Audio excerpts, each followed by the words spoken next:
సోదరులారా, ఈరోజు దేశంలో చాలా రాష్ట్రాలు ఏర్పడ్డాయి. 14 రాష్ట్రాలు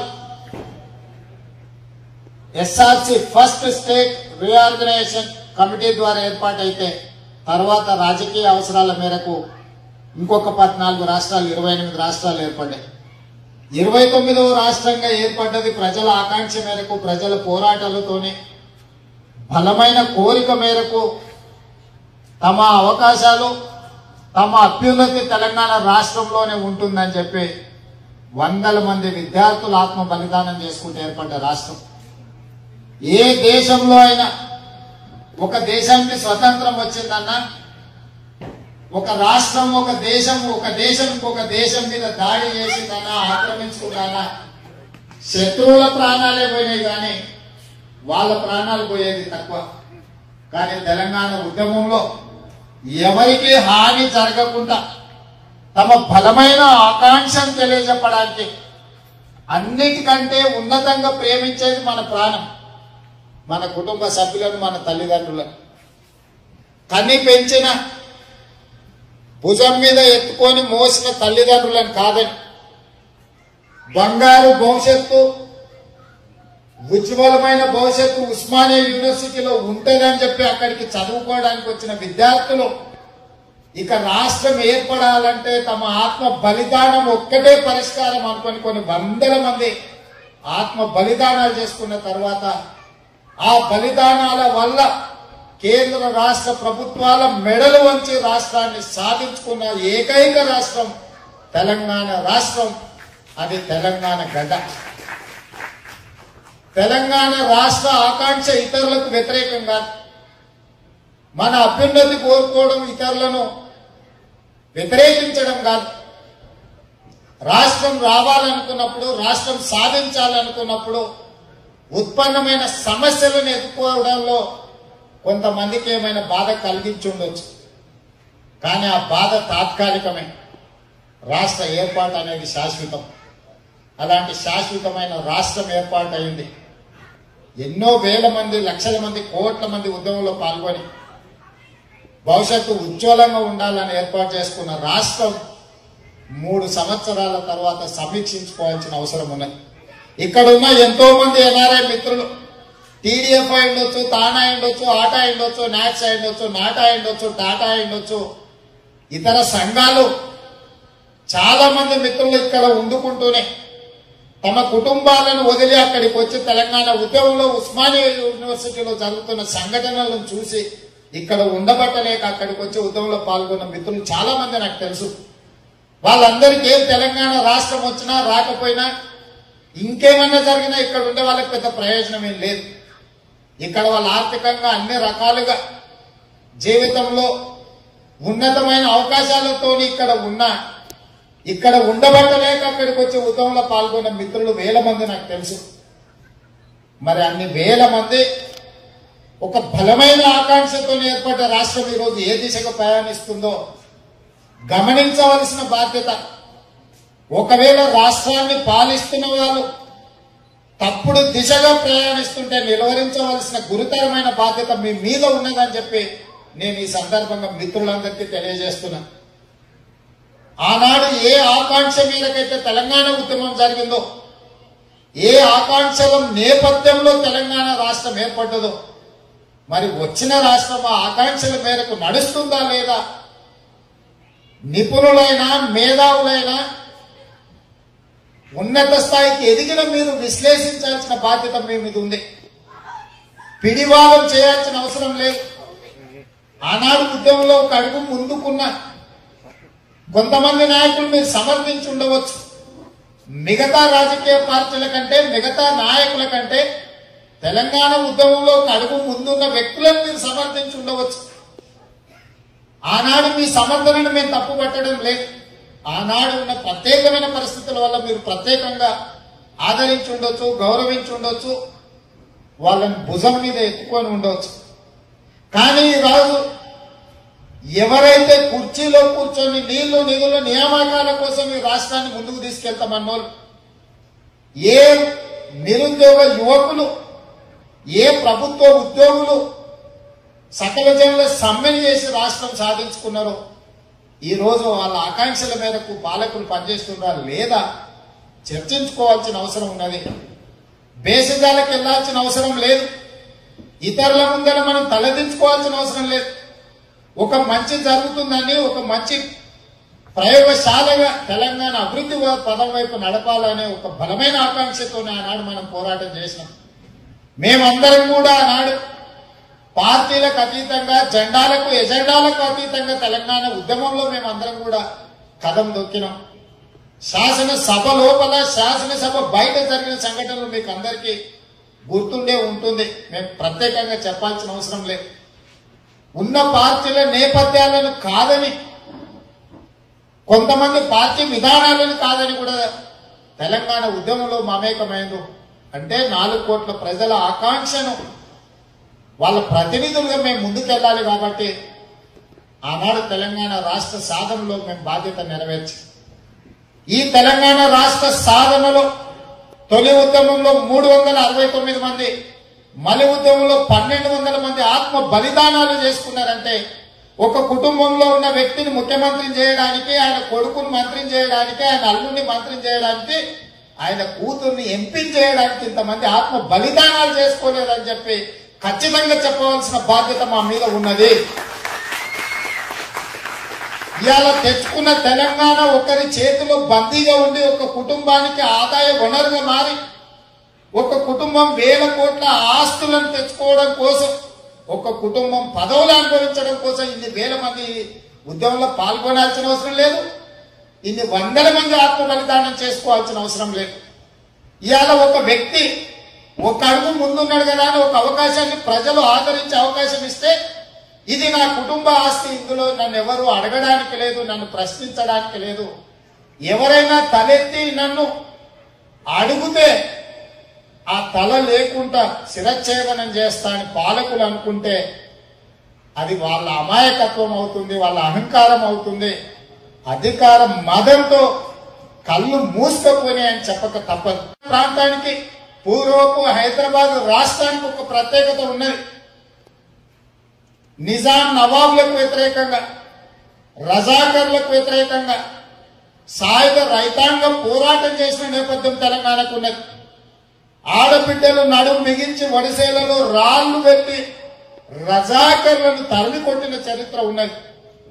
ఒక గిరిజనుడు, ఒక గోండు, రామ్జీ గోండు కావచ్చు, కొమరం భీం కావచ్చు, ఒక బలహీన వర్గాలకు సంబంధించిన చాకలి ఐలమ్మ అని ఒక అతి సామాన్యురాలు కావచ్చు, వీళ్ళందరూ కూడా పోరాటాలలో అమరులై ఆనాడు పెత్తందారి వ్యవస్థను నడిపిస్తున్న వాళ్లకు వ్యతిరేకంగా నిలబడి, నిటారుగా నిలబడి ఉద్యమాన్ని ముందుకు తీసుకెళ్లిన వాళ్ళు ఈ రోజు కూడా మనం వాళ్ళ చరిత్రలో చర్చించుకుంటున్నామంటే వాళ్ళ పేదరికం అడ్డం రాలే, వాళ్లకు చదువు లేకపోవడం అడ్డం రాలే.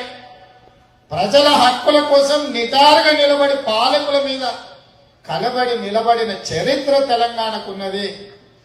ఇవాళ చంద్రశేఖరరావు గారు 80,000 పుస్తకాలు చదివినా అని చెప్తున్నాడు. సంతోషం, మీరు 80,000 పుస్తకాలు చదివితే. కానీ తెలంగాణ చరిత్రలో పోరాట పుటలను ఒక్కసారి తిరిగేయండి అని చెప్పి గౌరవనీయులైన తెలంగాణ ముఖ్యమంత్రి చంద్రశేఖరరావు గారికి వేదిక మీద నుంచి నేను విజ్ఞప్తి చేస్తున్నా. తెలంగాణ చరిత్ర పుటలను తిరిగేస్తే ఎంతో మంది అమరుల వీర గాథలు మీకు అర్థమవుతాయి. రామ్జీ గోండు అనే ఒక అడవి బిడ్డ ఆదిలాబాద్ లో 1000 ఉరిల మర్రి అని ఒకటి ఉంటది. 1000 మందిని బ్రిటిష్ సైన్యం సహకారంతో నిజాం నవాబు మీద తిరుగుబాటు చేసిన రామ్జీ గోండును ఒక మర్రి చెట్టుకు 1000 మందిని ఉరిదీసి చంపించిన మర్రి చెట్టు ఇంకా అక్కడ ఉన్నది. ఉరిదీసిన వెనక్కి దగ్గరే రామ్జీ గోండు పోరాటం చేసింది. ఇక్కడుండే నవాబుల వల్ల కాక పక్కనుండే బ్రిటిషర్స్ సహకారంతో ఉరిదీసిన చరిత్ర ఉన్న తిరగబడ్డ చరిత్ర గిరిజన బిడ్డలకు ఉన్నది. పోరాటాల చరిత్ర తెలంగాణకు ఉన్నది. ఇవాళ సభ్య సమాజంలో చదువుకునే ప్రపంచమే ఒక చిన్న కుగ్రామంగా మారిన సందర్భంలో కల్వకుంట్ల చంద్రశేఖరరావు గారు టీవీలను, పేపర్లను, వ్యక్తులను నియంత్రిస్తా అని ఆయన అనుకుంటే అది ఆయన భ్రమనే అవుతుందన్న సంగతిని ఈ సందర్భంగా ఇక్కడ ఉండే మిత్రులకు చెప్తున్నా. ఇక్కడ ఉండే మిత్రులకు నేను విజ్ఞప్తి చేస్తున్నా, చాలా మంది చంద్రశేఖరరావు గారిని అభిమానించి ఉండొచ్చు. సంతోషం, ఆ సందర్భంగా అభిమానించిండ్రు, ఆ సందర్భంగా ఆదరించిండ్రు, ఆ సందర్భంగా సహకరించిండ్రు. తెలంగాణ ఉద్యమంలో నాకు అడుగు ముందలున్నాడు కాబట్టి మీరు అవన్నీ అందించినా కూడా మేము ఏ రోజు కూడా దాన్ని ఇంకొక రకంగా భావించలేం. కానీ ఈరోజు సంతోడాన్ని సంకలెత్తుకుంటే ఏమో చేసింది అన్నట్టుగా ఏదో తెలంగాణ రాష్ట్రంలో జరుగుతుంది. కాబట్టి ఇలాంటి ప్రత్యేకమైన పరిస్థితులలో ఈరోజు చర్చించుకోవాల్సిన అవసరం ఉన్నది. మనం ఆంధ్ర వాళ్ళేమని అనుకుంటారేమో అని, లేకపోతే నిన్నటి వరకు చంద్రశేఖరరావు గారిని వ్యతిరేకించిన వాళ్ళ ముందర మేము అనుకూలంగా ఉన్నాం, ఇప్పుడు వాళ్ళ ముందర మేము చంద్రశేఖరరావు గారిని ఏ రకంగా వ్యతిరేకించాలని ఆలోచన చేయాల్సిన అవసరం లేదు. మనం హ్యూమన్ బీయింగ్స్ మంచిని నేర్చుకుంటూ పోతుంటాం. ఏదైనా మనకి ఈ రోజు మంచి అనుకున్నది రేపు చెడు అనిపిస్తే సవరించుకుంటాం. ఈరోజు ఉద్దేశం మంచి ఉద్దేశంతోనే చేస్తాం. కొన్నిసార్లు ఆ ఉద్దేశం తప్పని తేలుతున్నప్పుడు సవరించుకోవాల్సిన అవసరం ఉన్నది. ఆనాడు సహకరించిన మిత్రులకు నేను అదే చెప్తున్నా, చంద్రశేఖరరావు గారు మంచోడుగా, తెలంగాణ బిడ్డగా, తెలంగాణ ఉద్యమం నడిపినోడుగా ఈ తెలంగాణ రాష్ట్రానికి ముఖ్యమంత్రి అయితే ఖచ్చితంగా ఈ తెలంగాణ రాష్ట్రాన్ని అభివృద్ధి పదం వైపు నడిపిస్తారని మీరు ఆశించుండొచ్చు, ఆకాంక్షించుండొచ్చు, సహకరించుండొచ్చు. కానీ జరుగుతున్న పరిణామాల దిశగా అడుగులు పడుతున్నాయా లేదా ఆలోచన చేయండి. ఈరోజు నిజంగానే అన్ని అర్ధరాత్రి పూట ఏదో జరిగిపోతుందని నేను అన్నాను. అన్ని 5 సంవత్సరాలలో ఎవరు ముఖ్యమంత్రి అయినా చేస్తారని నేను అన్నాను. ఒకవేళ నాకు అవకాశం ఇచ్చినా చేయలేకపోవచ్చు, ఇంకెవరికి అవకాశం ఇచ్చినా జరగకపోవచ్చు. కానీ ఆ దిశగా తొలి అడుగు పడుతుందా లేదా ఆలోచన చేయాల్సిన అవసరం ఉన్నది. 3 సంవత్సరాలు పూర్తి చేసుకున్న సందర్భంలో ఏ ఆకాంక్షల మేరకు రాష్ట్రాన్ని సాధించుకున్నామో ఆ రాష్ట్రం తొలి అడుగన్నా కనీసం ఆకాంక్షల మేరకు పడ్డదా లేదా ఈరోజు చర్చించుకోవాల్సిన అవసరం ఉన్నది. ఒక ప్రజాప్రతినిధిగా, తెలంగాణ బిడ్డగా, తెలంగాణ ఉద్యమంలో భాగస్వామిగా, విద్యార్థి దశ నుంచి రాజకీయాలను దగ్గరగా చూసిన వాడిగా ఈరోజు తెలంగాణలో జరుగుతున్న పరిణామాలు ఏవి కూడా నికాసైన తెలంగాణ వాదులకు సంతోషంగా లేదు. ఆనాడు ఎవరి పేర్లైతే తమ ఆత్మ బలిదానాల సందర్భంగా లేఖలను రాసిండ్రో, ఈ తెలంగాణ ద్రోవుల గుణపాఠం కోసం మేము ఆత్మ బలిదానం చేసుకుంటున్నాము అని లేఖలు రాసి ఆత్మ బలిదానం చేసుకుంటూ ఆ లేఖల పేర్లు ఉన్నోలే ఈరోజు మంత్రులై కుర్చీలలో కూర్చొని మన భుజాల మీద ఎక్కి మన జుట్టు పట్టుకొని రాజ్యాన్ని నడుపుతున్నారు. ఒకే ఒక్క ఉదాహరణ చెప్తే దానికి చాలా ఉన్నాయి, కానీ ఒక ఉదాహరణ సందర్భంగా గుర్తు చేస్తా.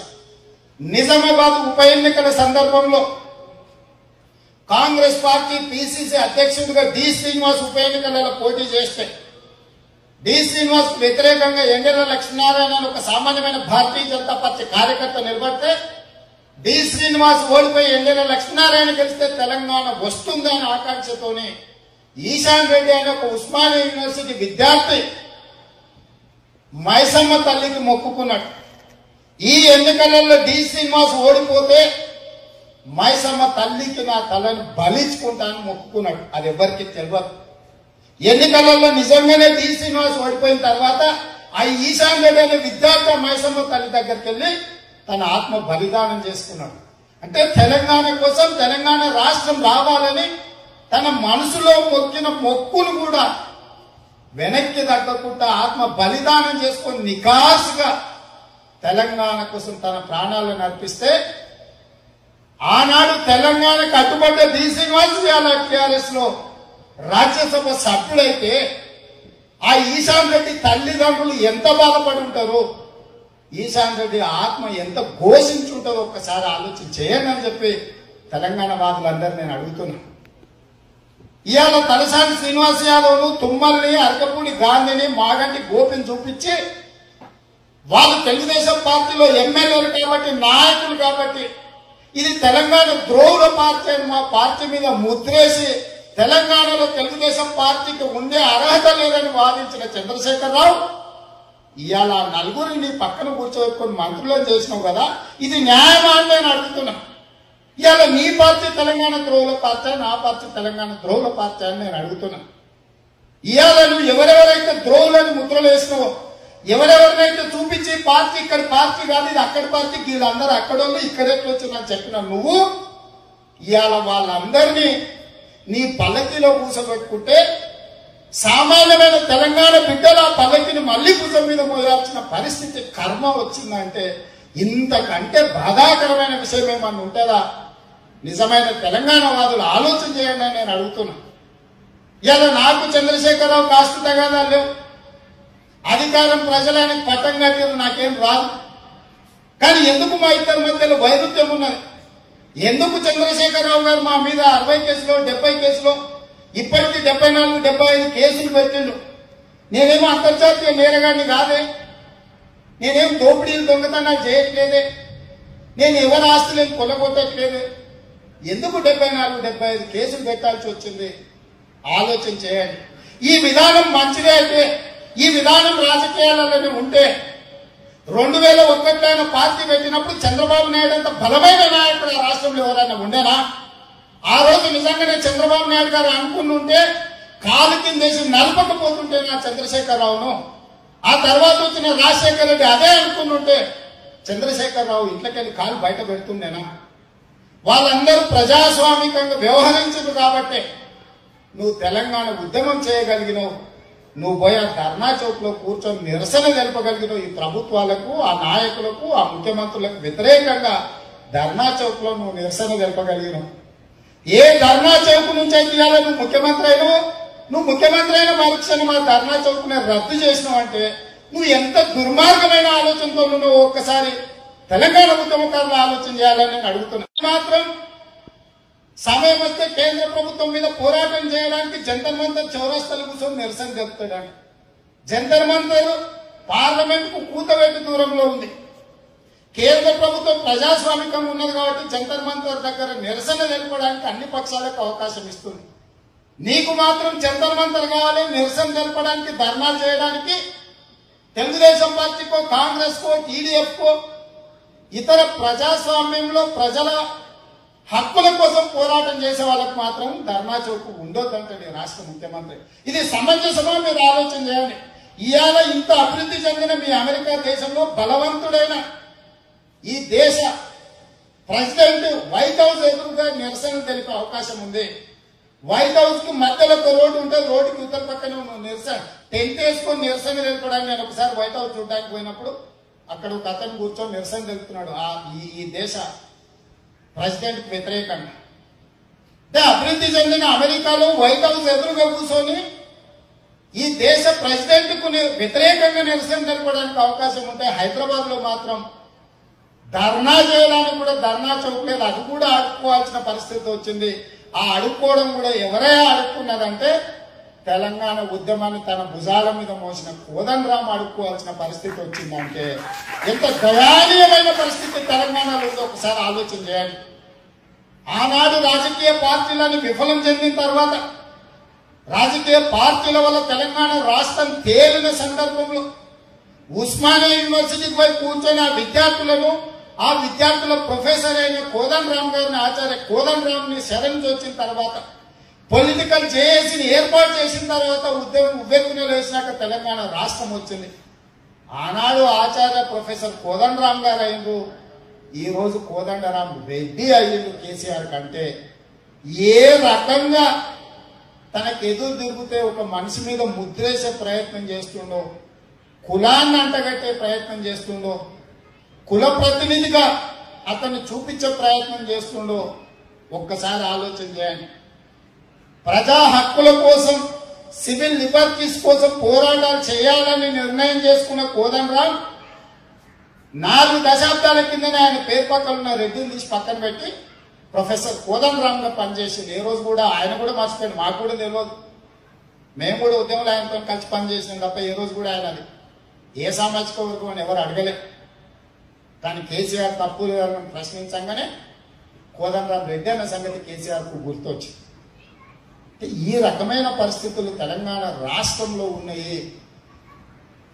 మీరు ఆనాడు ఉద్యమం చేసినాం, తెలంగాణ తెచ్చినామని ఎన్ఆర్ఐలు ప్రవాస భారతీయుల దివాసాన్ని నడిపిండు చేసిండ్రు. వచ్చి ప్రతి సంవత్సరం డిసెంబర్ 21 కరుణాకర్ అని చెప్పాలి, నాకు తెలిసినంత వరకు డిసెంబర్ 21 ఇక్కడ నుంచి ఎంతో మంది ఎన్ఆర్ఐలు బస్సులు వేసుకొని వచ్చి ప్రవాస భారతీయులు ఒక కార్యక్రమాన్ని తీసుకున్నారు.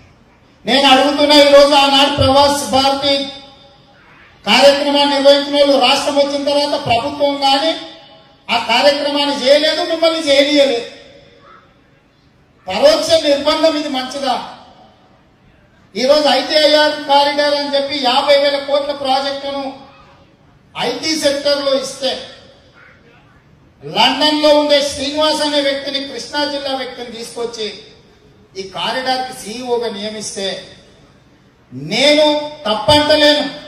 కానీ నువ్వు చెప్పింది ఏంది, నువ్వు చేస్తున్నది ఏందని నేను అడుగుతున్నా. ఈరోజు ప్రతిష్టాత్మకమైన మెట్రో రైల్ సిఎండి రాజమండ్రికి సంబంధించిన ఎంవీఎస్ రెడ్డి రిటైర్ అయి 2.5 సంవత్సరాలు అవుతుంది. ఎక్స్టెన్షన్ మీద ఎక్స్టెన్షన్ ఇస్తున్నాడు ఆయన. మొత్తం 4 కోట్ల మంది తెలంగాణ బిడ్డలల్లా, ఐఏఎస్ వల్ల, ఐపీఎస్ వల్ల ఒక్క బిడ్డ లేడా మెట్రో రైలు నిర్మాణంలో భాగస్వామ్యం తీసుకుని తెలంగాణ నిర్మాణంలో తన వంతు కర్తవ్యాన్ని నిర్వహించడానికి తెలంగాణ మొత్తంలో ఒక్క ఐఏఎస్ ఐపీఎస్ ఒక అధికారి కూడా లేడు. ఆ పక్క నుంచి వచ్చిన రిటైర్ అయిపోయిన అధికారిని తిరిగి నువ్వు ఎక్స్టెన్షన్ ఇచ్చి అతన్ని కొనసాగిస్తున్నావు అంటే నేను దాన్ని తప్పంటలేను. నువ్వు తెలంగాణ రాష్ట్రం రాకంటే ముందు తెలంగాణ ఉద్యమం సందర్భంలో నువ్వేం చెప్పినావు? ఇలాంటి వాళ్ళని మేము నియమిస్తే ఇది ఆంధ్రోల పార్టీ, ఆంధ్రోలకే అవకాశం ఉంటాయి, తెలంగాణలో ఒక్కలేడా అన్నాడు. మరి తెలంగాణ రాష్ట్రమే వచ్చింది, 4 కోట్ల మందిలో ఒక్క తెలంగాణ లేడా? నేను ఇప్పుడు కేసీఆర్ని అడుగుతున్నా. మనుషులో మన మధ్యలో పరిపాలన సౌలభ్యం కోసం 2 రాష్ట్రాలుగా విడిపోదాం, మనుషులుగా కలిసి ఉన్నామని మేము అంటే, 2 ప్రాంతాలు నాకు 2 కళ్ళ లాంటివి అని చంద్రబాబు నాయుడు అంటే, నీ 2 కళ్ళ సిద్ధాంతం చెల్లదు, ఏదో ఒక కన్ను ఉండాలి, ఒంటి కన్ను రాక్షసులాగా ఉండాలని ఉందే.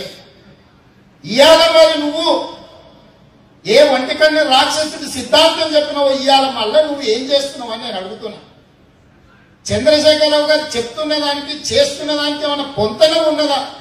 ఆనాడు చంద్రశేఖరరావు గారు చెప్పినప్పుడు చాలా బాగా మనకు వినిపించింది కదా.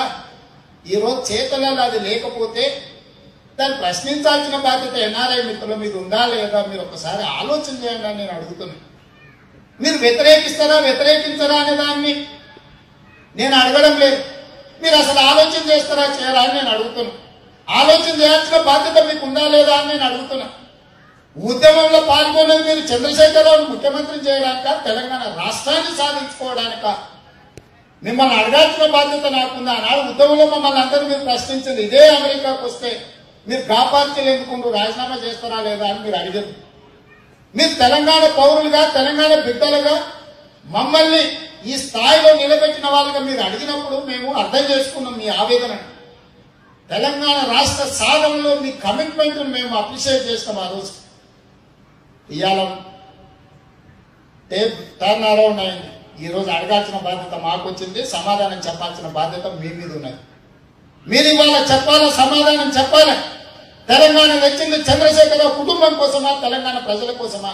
ఆ 4 కలిసి ఏలుకోవడానిక, 4 కోట్ల మంది ప్రజలు సుఖంగా ఉండడానిక, 4 కోట్ల మంది ప్రజల ఆత్మగౌరవంతో తలెత్తుకున్న తెలంగాణ అని చెప్పుకోవాలా? 4 కోట్ల మంది నలుగురు దగ్గర మేము గులాంలం చంద్రశేఖరరావు గారి కాళ్ళ కింద, చంద్రశేఖరరావు గారి కాళ్ళ కింద చెప్పులో, తల మీద గొడుగులో ఆయన కుటుంబాన్ని కాపాడడానికి 4 కోట్ల మంది మేము కాపేసుకొని ఉన్నాము, కాపలా కుక్కలాగా ఉన్నామని చెప్పుకోవాలన్నా? ఈరోజు ఏం చెప్పాలనేది దశాదిశ ఇవ్వాల్సిన బాధ్యత మీ మీద ఉన్నది. ఇవాళ మీరు ఒక్కరే ఉండొచ్చు, 10 మంది ఉండొచ్చు, కానీ ఒక్కొక్కరు 10 గ్రామాలను ఇన్ఫ్లుయెన్స్ చేయగలిగిన స్టేజ్ లో మీరు. మీ ఇన్ఫ్లుయెన్స్ చాలా ఉంది ప్రజల మీద. మీరు బాధ్యత నుంచి తప్పించుకుంటే కొన్ని వేల కోట్ల మంది మీద దీని ప్రభావం ప్రత్యక్షంగా పరోక్షంగా పడుతుంది. ఇవాళ మీరు అభిమానించి ఉండొచ్చు, ఆదరించి ఉండొచ్చు చంద్రశేఖరరావు గారిని. 2 ఉదాహరణలు చెప్తా నేను మీకు. 2వ ప్రపంచ యుద్ధం, మొదటి ప్రపంచ యుద్ధం జరిగింది కొంతమేరకే, కానీ అది ప్రపంచ యుద్ధం అని ఒక చరిత్రలో రాసింది. కానీ 2వ ప్రపంచ యుద్ధం ఇంగ్లాండ్ వర్సెస్ జర్మనీ మధ్యలో 2 కూటములుగా విడిపోయి పెద్ద ప్రపంచ యుద్ధం జరిగిన తర్వాత ప్రపంచ యుద్ధంలో గెలిచిన ఇంగ్లాండ్ ప్రెసిడెంట్ చర్చిల్ తర్వాత జరిగిన ఎన్నికలలో ఓడిపోయింది. బుష్ ఇక్కడ ఒకసారి ఎన్నికల తర్వాత రెండోసారి ఇరాక్ మీద యుద్ధం చేసి ఆ యుద్ధంలో దేశాన్ని అమెరికా గొప్పతనాన్ని నిలబెట్టిన రెండోసారి గెలిచింది. కానీ అదే ఉద్యమం ఆకాంక్షలు నెరవేర్చకపోతే తిరిగి ఆయన పార్టీ ఓడిపోయి ఒబామా గెలవడం జరిగింది. ఆకాంక్షల మేరకు పనిచేస్తాడు అనుకున్నప్పుడు ఎన్నికల ఫలితాలు ఒక రకంగా ఉంటాయి. ఆ ఆకాంక్షల మేరకు పని చేయకపోతే తర్వాత వచ్చే ఎన్నికల ఫలితాలు ఇంకొక రకంగా ఉంటాయి. రెండో ప్రపంచ యుద్ధంలో గెలిపించిన అమెరికా ఇంగ్లాండ్ ప్రెసిడెంట్ తర్వాత జరిగిన ఎన్నికలలో గెలవలేదు, ఓడగొట్టింది ఆ దేశ ప్రజలంటే ఆ దేశ ప్రజల కడుపు మంటను, ఆకలిని, అవసరాన్ని ఆ ప్రెసిడెంట్ అర్థం చేసుకోలేదు. కాబట్టి ప్రపంచంలో రెండో ప్రపంచ యుద్ధంలో గెలిపించినా కూడా ప్రజలు తిరస్కరించారు. బుష్ ను కూడా ఈ దేశ ప్రజలు తిరస్కరించిన ఆయన పార్టీని, ఆయన నిలబడకపోయిండొచ్చు కానీ ఆయన పార్టీని గెలిపించాల్సిన బాధ్యత ఆయన మీదనే ఉండే. అలాంటిది ఒబామా ఆయన ఆ పార్టీ మీద గెలిచే పరిస్థితి వచ్చింది. మార్పు అనేది సహజం. మారుతున్న పరిణామాలలో మన బాధ్యతను కూడా మనం నెరవేర్చాలి. చాలా మంది ఐటీ నిపుణులు Y2K ప్రాబ్లం వచ్చినప్పుడు ఒక ప్రాబ్లం ఉండే ఐటీ సెక్టర్లో. ఆ రోజు నిపుణుల అవసరం ఒక రకంగా ఉండే. పరిణామ క్రమంలో మారుతున్నా కొద్దిగా మీరు అప్డేట్ చేసుకొని మీ రంగాలలో మీరు పోటీపడి మీరు నిలదొక్కుంటున్నారంటే అప్డేట్ చేసుకోవడం, అప్గ్రేడ్ చేసుకోవడం అనేది నిత్య నూతనంగా ఉండాల్సిందే. అది సనాతనం. ఎప్పటికప్పుడు మనం పరిణామ క్రమంలో మారవలసిందే. తెలంగాణ ఉద్యమంలో అది రైట్. తెలంగాణ రాష్ట్రం ఏర్పడిన తర్వాత ఏది రైటో తీసుకోవాల్సిన సందర్భం వచ్చింది. కాబట్టి మిత్రులారా, నేను మిమ్మల్ని అడిగేది ఒకటే, మీకు విజ్ఞప్తి చేస్తున్నది ఒకటే. ఇక మనం ఆంధ్రనా తెలంగాణనా ఇంకోటా ఇద్దా అదా పక్కన పెట్టండి. తెలంగాణ అభివృద్ధిలో తెలుగుదేశం పార్టీ పాత్రను, అన్న నందమూరి తారక రామారావు గారి ముద్రను ఎవరు చెరిపి వేయలేరు. తెలంగాణ రాష్ట్రంలో ఈరోజు వస్తున్న ఆదాయంలో 60,000 కోట్లు ఒక హైదరాబాద్ నుంచి, ఐటీ సెక్టర్ నుంచి, ఐటీ అలైడ్ సెక్టర్ నుంచి ఈరోజు తెలంగాణ రాష్ట్రానికి ఆదాయం ఉంది. ఈ ఆదాయం రావడానికి బిల్ గేట్స్ నుంచి బిల్ క్లింటన్ వరకు ఐటీ కంపెనీలను ఇక్కడ చేతిలో బ్రీఫ్ కేసు పట్టుకొని ఆఫీసు నడుచుకుంటూ తిరిగి తీసుకొచ్చింది తెలుగుదేశం పార్టీ. ఆనాడు ఆ పునాదులు వేసింది, ఔటర్ రింగ్ రోడ్ నిర్మించింది, హైటెక్ సిటీని కట్టింది, అంతర్జాతీయ ఎయిర్పోర్టును తీసుకొచ్చింది. కొన్ని ప్రత్యేకమైన పరిస్థితుల వల్ల తెలుగుదేశం పార్టీ మీద తెలంగాణలో ఒక అపోహ కలిగి ఉండొచ్చు.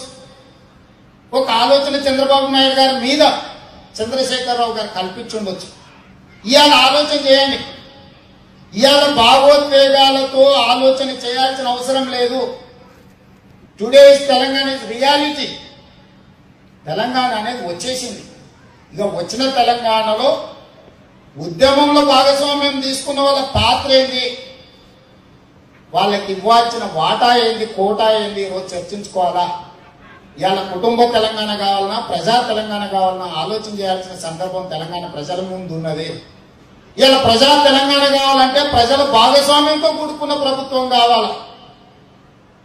సమాజంలో సగం, ఆకాశంలో సగం అనుకునే మహిళలకే మంత్రివర్గంలో స్థానం లేదంటే ఎంత దుర్మార్గమో ఆలోచన చేయాలి. ఇవాళ తెలుగుదేశం పార్టీ, భారతీయ జనతా పార్టీ కలిసి రామ్నాథ్ కోవింద్ రాష్ట్రపతి అభ్యర్థిగా పెట్టుండొచ్చు. అది రాజకీయ పార్టీలుగా మా అభ్యర్థి ఆయన గెలవడం కోసం మేము పనిచేస్తాం, ఆయన గెలిపించడం కోసం మేము ప్రయత్నం చేస్తాం. అది మా పొలిటికల్ పార్టీ డెసిషన్. ఆ నిర్ణయాన్ని మేము అందరం గౌరవించాల్సిందే, పాటించవలసింది. కానీ చంద్రశేఖరరావు గారికి ఏం అవసరం ఉందని నేను అడుగుతున్నా. ఈరోజు అమెరికాలో ఉండే తెలంగాణ బిడ్డలను నేను ఒక ప్రశ్న సూటిగా అడుగుతున్నా. ఆనాడు మీరా కుమార్ పార్లమెంటు తలుపులు మూసి కెమెరాలు తీసేసి 2 నిమిషాలలో తెలంగాణ బిల్లు పాస్ చేస్తే ఈరోజు తెలంగాణ రాష్ట్రం అనేది వచ్చింది. ఆ రాష్ట్రం కేసీఆర్ ముఖ్యమంత్రి అయింది.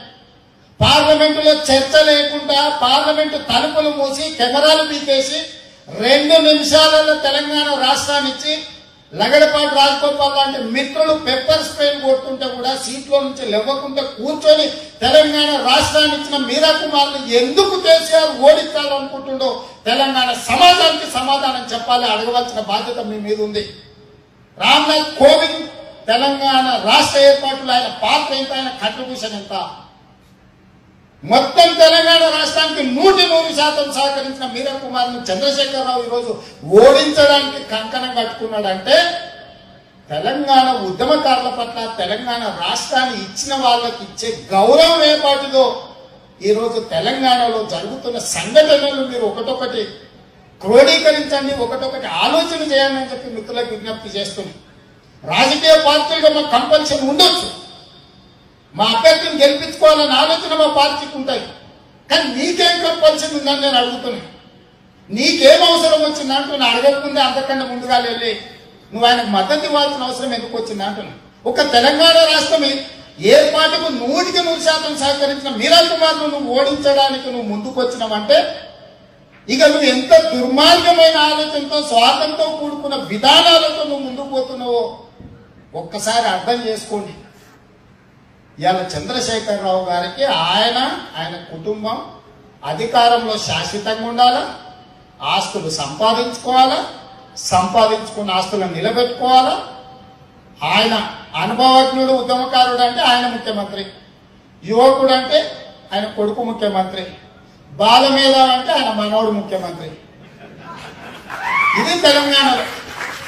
ఎవరైనా ఇక్కడ చాలా మంది హిందూ మతం మీద అవగాహన ఉన్నోళ్ళు భద్రాద్రిలో రాముల వారికి ముత్యాలు ఇవ్వడానికి కుటుంబ సమేతంగా రాముల వారికి బట్టలు ఇవ్వాలి, తలంబ్రాలు ఇవ్వాలి, పెళ్ళైన వాళ్ళు చేయాల్సిన పని. కానీ చంద్రశేఖరరావు పోలే, సంబంధిత శాఖ మంత్రులు పోలే. వాళ్ళ మనవడి నెత్తి మీద దేవుడిని అవమానించే విధంగా దేవుడికి ఇవ్వాల్సిన బట్టలు తలంబ్రాలు మనవడి నెత్తి మీద పెట్టి తీసుకెళ్లి రాముల వారికి ఇస్తున్నాడంటే రాచరికం ఏ దిశగా ప్రయాణిస్తుందో. ఇది రాష్ట్రం కాదు, రాజ్యాన్ని నా కుటుంబం మేలుకుంటుంది అనే విధంగా చంద్రశేఖరరావు గారు ఏ విధంగా తెలంగాణ రాష్ట్రాన్ని నడుపుతున్నాడో ఆలోచన చేయవలసిన బాధ్యత మీ మీద ఉన్నది.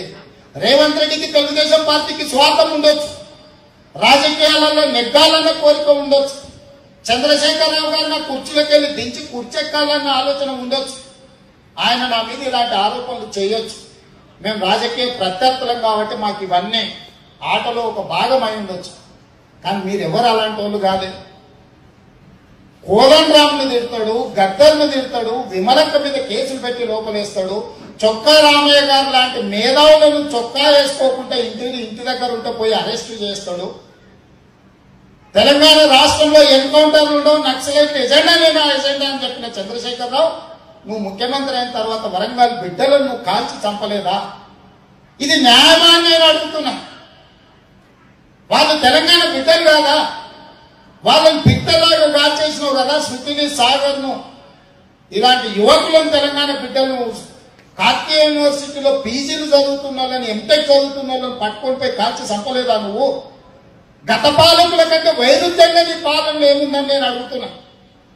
ఏ రోజన్నా నువ్వు ఉద్యమ సందర్భంలో ప్రాజెక్టులో రీడిజైనింగ్ చేస్తా అని చెప్పినవా? ఏ రోజన్నా ఇంటింటికి నల్లా ఇస్తా అని చెప్పినవా? ఏ రోజన్నా తెలంగాణ ద్రోవులైన డి శ్రీనివాసును, తలసానిని, తుమ్మలని పార్టీలో తీసుకొని అందరం ఎక్కిస్తా అని చెప్పినవా? ఏ రోజన్నా నక్సలైట్ ఎజెండా అని చెప్పిన ఏ నక్సలైట్ ఎజెండాలో నీ కొడుకుని మంత్రిని, నీ అల్లుడిని మంత్రిని, నీ బిడ్డని ఎంపీని చేసుకోవాలని ఏ నక్సలైట్ ఎజెండాలో నీ కుటుంబాన్ని మంత్రులు చేయమని ఉందో ఆ ఎజెండా ఎక్కడుందో చూపించమని నేను అడుగుతున్నా రాష్ట్ర ముఖ్యమంత్రిని. ఇవన్నీ కూడా మీ దగ్గర ఎందుకు ప్రస్తావిస్తున్నా అంటే చంద్రశేఖరరావును ముఖ్యమంత్రిని చేసిన దాంట్లో మీ పాత్ర ఉంది, మీ భాగస్వామ్యం ఉంది. తెలంగాణ సమాజం ముందర మీరు ఇప్పుడు మిన్నకుంటూ ఉంటే భవిష్యత్తులో దోషులుగా నిలబడాల్సిన పరిస్థితులు వస్తాయి. తప్పు చేసిన వాళ్ళుగా మీరు చేతులు కట్టుకొని తెలంగాణ సమాజం ముందర ఎన్ఆర్ఐలు నిలబడాల్సిన పరిస్థితి వస్తుంది. కాబట్టే ఈరోజు మీరు లేవండి, అడగండి, నిలదీయండి. తెలంగాణ సమాజానికి ఏది మంచిదో ఆలోచన చేయండి. రేవంత్ రెడ్డి వల్ల తెలంగాణ సమాజానికి, తెలుగుదేశం పార్టీ వల్ల ప్రయోజనం లేదు అనుకుంటే పక్కన పెట్టండి. చంద్రశేఖరరావు గారి వల్ల, కుటుంబం వల్ల ప్రయోజనం లేదనుకుంటే తీసి పక్కన పెట్టండి. ఇవాళ వచ్చిన రాష్ట్రాన్ని సమర్థవంతంగా పాలించుకోవడానికి, అభివృద్ధి పదం వైపు నడిపించడానికి అవసరమైన అన్ని రకాల వ్యవస్థలను ఏర్పాటు చేసుకోవాల్సిన బాధ్యత పాలకుల మీద ఉన్నది. ప్రశ్నించవలసిన బాధ్యత మీ మీద ప్రత్యేకంగా ఉన్నది. కాబట్టి సోదరులారా, ఈ సాయంత్రం మనం అందరం ఆహ్లాదంగా కూర్చొని మాట్లాడుకొని కలిసి భోజనం చేసే సందర్భంలో కొంత ఆవేదన పూరితమైన అంశాలను నేను ప్రస్తావించడం మీ మనసుకు నచ్చకపోయి ఉండొచ్చు. ఇక్కడికి వచ్చిన వాళ్ళు అందరు తెలుగుదేశం పార్టీ అభిమానులు కాదు, అందరు తెలుగుదేశం పార్టీని వ్యతిరేకించేటోళ్ళు కాదు, అందరు నాకు మిత్రులు కాదు, అందరికీ నేను ప్రత్యక్షంగా పరిచయం లేకపోయి ఉండొచ్చు. కానీ ఒక ప్రజాప్రతినిధిగా తెలంగాణ సమాజంలో జరుగుతున్న పరిణామాల మీద, ఈ ప్రభుత్వంలో జరుగుతున్న లోపాల మీద గళం విప్పుతున్నా కాబట్టి మేమున్నాం, నీకు నువ్వు చేస్తున్న పోరాటంలో కొంత సహేతుక ఉంది అని చెప్పి ఇట్స్ ఏ టోకెన్, అంటే మేమున్నాము, నైతికంగా మేము మీ వెనకాల ఉన్నాం అని చెప్పడానికి మీరు అందరు ఇక్కడికి వచ్చారు. మీ దగ్గర ఉన్న అన్ని అంశాలను పక్కన పెట్టి ఎన్నో ఆర్గనైజేషన్ మిత్రులందరూ ఇక్కడికి వచ్చిందంటే మేము చేస్తున్న పోరాటం సరైన దిశగానే వెళ్తుంది అని నేను మీ అనుమతితో అనుకుంటున్నా. ఎందుకంటే ఇన్ని రంగాలలో